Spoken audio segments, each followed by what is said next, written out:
Drake here. And Bone. 2 hoodies, 3 cats, and so we've got a lot of people requesting us to do a lot of different Tom songs for Bone over here. And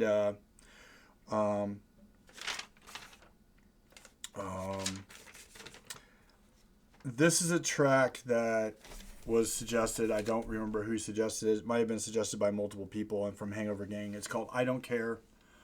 It's a track that when I heard it the first time, it immediately became one of my favorite tracks by Tom. And I like it because of it's real. Like we did Dear Rappers earlier, and you were saying you really liked it because it was real, and this is one of those tracks that's... Yeah, I wanted to add a comment about that last video too that I forgot. What I is didn't it? mention was that I like how in the early with one of his first videos that broke him. That was it the was a first simple one. black background with Yeah. a red light. Yeah. I never would have. I was like, man, I'm always trying to think about how can I do a music video on the cheap. That's pretty dark. I don't know if that was Nova or if that was him, but that's simple and to the point. I think it's like a red alert. All the video work of all of it's Nova, well, as far as I know. Man. And if Dear Rappers wasn't Nova, let us know. This one is definitely Nova. Somehow I think he does care though.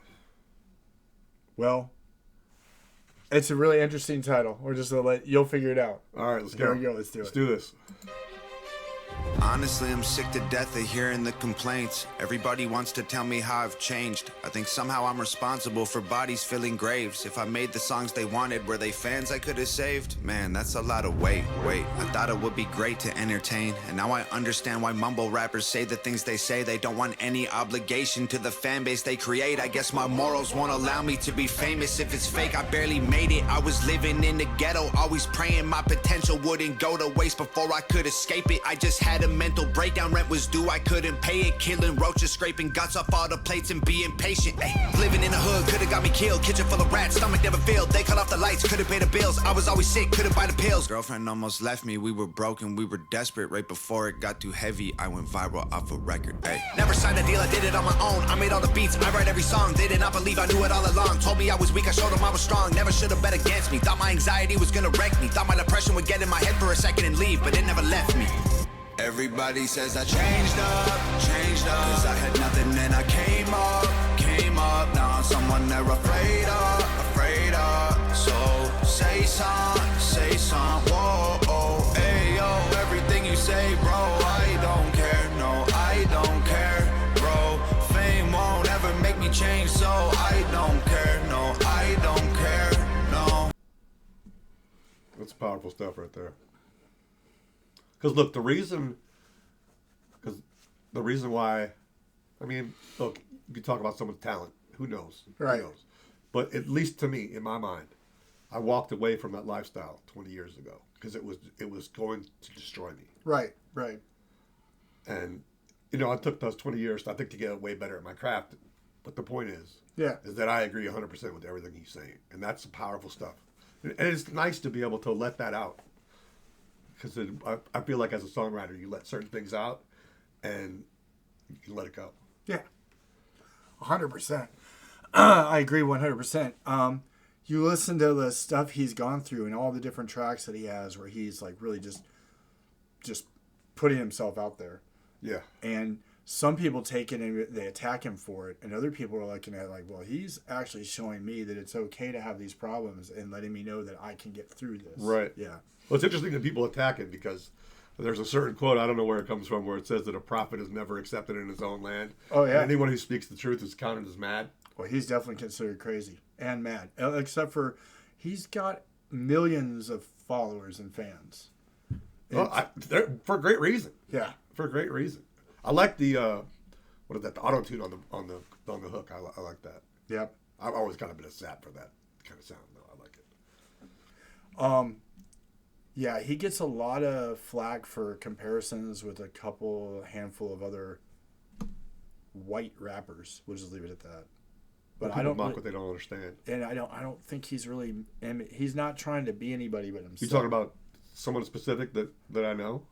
One in particular, and I think others. If you look at that guy's transition or his history, because he had a similar struggle where he went through pills and stuff like that. And he did a little kratom deal that he was on for a while. I mean, I think he realized that. We can even say, they don't. You can say Eminem. Oh, and I was talking about Mac Lethal. Oh, Mac Lethal. No, it's Eminem. But Eminem went through the same thing too. So Eminem started where he was against the system and bucking the system and showing trying to wake people up and like rebelling and didn't care. We just flick him off and didn't give a flip. And he basically is like, I'm going to point out all this stuff and try to wake you guys up to all the smoke and mirrors in the media and all this other stuff till you realize that you shouldn't be mad at your neighbor. The color of the skin shouldn't matter. Right. None of this other stuff should matter. What matters is that we're all here in the same deal together, and Well, I find it interesting. No one, without a lot of practice, likes to be shown what they're doing is wrong. Yeah. Right, and nobody can take it. It takes a lot of practice, especially if it's done the way publicly. Right. Yep. We'll keep going. Won't ever make me change, so I don't care. No, I don't care. No. Honestly, it's bothered me since I've become this famous. People comment like I don't see what they're saying. I get death threats every day and saw my family call me garbage, call me racist. Try to tell my therapist that I'm afraid I can't explain it. Back up, don't touch me, I'm anxious. All of this money I'm banking don't make me happy. I can't win, don't get it wrong. No, I'm thankful, wanted attention. It happened, pressure from standards established. Amplify anger and sadness, can't deny that it did damage. Hey, take the bucks I made, take off all the chains. Take the braids out of my hair, laser the tattoos off my face. Stop comparing me to Hops and Token, NF and M. I think they're great, but so am I, and I don't wanna be them. And I never change, but I'm not the same. I'm not the person that I was once. Alcoholic, always calling mama, always trying to borrow 50 bucks. Hey, I put my parents in debt. I have embarrassed my friends. I didn't care if I died. I was honestly hopeful that I wouldn't wake up again. But I'm back now. Knock me down to that man, but now I stand proud. Last round, believe me, I'm ready to scrap until they back down. Doctor gave me pills, told me I was sad. Never took them though, threw them in the trash. Made a couple mil, money doesn't last. Trying to smile a bit, living in the past. Everybody says I changed up. Cause I had nothing then I came up. Now I'm someone they're afraid of. So say some, whoa, oh, hey, yo, everything you say, bro, I don't care, no, I don't care, bro. Fame won't ever make me change, so I don't care, no, I don't care. See this Gucci, I bought it. I'm no sellout, homie, stop it. This is a symbol of the work I did that's finally acknowledged. This is robbed at corner stores while getting soda and some chocolate. This is bullied all my life by kids at school, I ain't forgot it. This is profit that I got from sacrificing food and water. This is dollars I had after finally paying back my father. This is failing grades and skipping class and dropping out of college. You can't stop me, that's your problem. I will get it if I want it. Stop telling me that I switched sides, my life changed. I'm a different guy, my mama proud, my girl stoked, my sister happy I didn't die. They're mad instead of saying, Tom, I wish you the best. Of course I changed, I had to go and buy a bulletproof vest. Cause I've been stressed, yeah, I'm a mess, yeah, I need rest, yeah. Wasting energy on enemies I never met, yeah. I need meds, yeah, I need bed, yeah. What the heck, I should send a text to see if I still have some friends, yeah. Now that I'm healthy and nobody helped me, I wanna get every penny independent. I'm a menace, I'm a record, all my records got a message, I'ma spread it. And I'm still the person my mama nurtured to become this version. So shout out mom, I don't ever sleep, every night is long. Everything is on me, Tom. Everybody says I changed up. Cause I had nothing then I came up. Now I'm someone they're afraid of. So say some, whoa, oh, hey, yo, everything you say, bro, I don't care, no, I don't care, bro. Fame won't ever make me change, so I don't care, no, I don't care, no. That's a nice hook. That the best hook of his that I've heard. Really nice, really powerful. I mean, it just hits on all the right spots. I think it's interesting that it's like when you start out doing music, right? You start out, unless you have a mentor, you just start out with whatever. It's like, this is the talent that he has. So these comparisons, it's like, unless you're doing it, it's like comparing apples to apples. You know, the apples are the same, but they're different. And so it's like, I think inevitably it's a rare person, a generational talent that comes along and does something unique.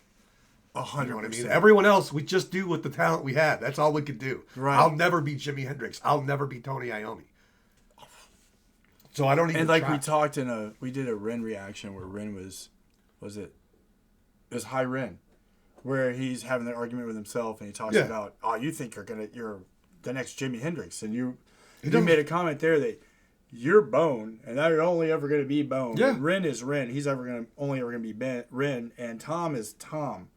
He's going to do what he can do and what he's inspired to do. Right, and that lyric too, where he's talking about everyone says I changed up. It's like, if you're an artist, you're constantly growing. Or are you just doing the same thing over and over? Yeah. And it's gonna be, you're just gonna go in weird areas because that's just what you do. That's an interesting point because I remember when I was younger, and I was into certain music bands and metal or whatever, and a band would put out a CD, and their first 2-3 CDs, their first album would come out. And as you know, a lot of bands don't break until about their third or fourth album. Yep. And their first couple albums are generally a little different from the way the band ends up settling in when they make it. Yes. Those songs are like songs that the fans that were in from the beginning like, but the band gets to a point and everybody's accepting them. It was like, for example, when Metallica put out the Black Album. That album broke the band. Yes. But it did, literally. The reality of it was that Bob Rock changed them from a thrash band to a rock and roll band. Right. And they still had aspects of thrash, but they were still more of a rock and roll, heavy metal, standard commercialized heavy metal band. I think that's a very accurate assessment. And the members of their fan base that had been there from the beginning were there because they were something new. They helped invent a new style of music, thrash metal, and they were raw. And they had Cliff Burton. And it was amazing.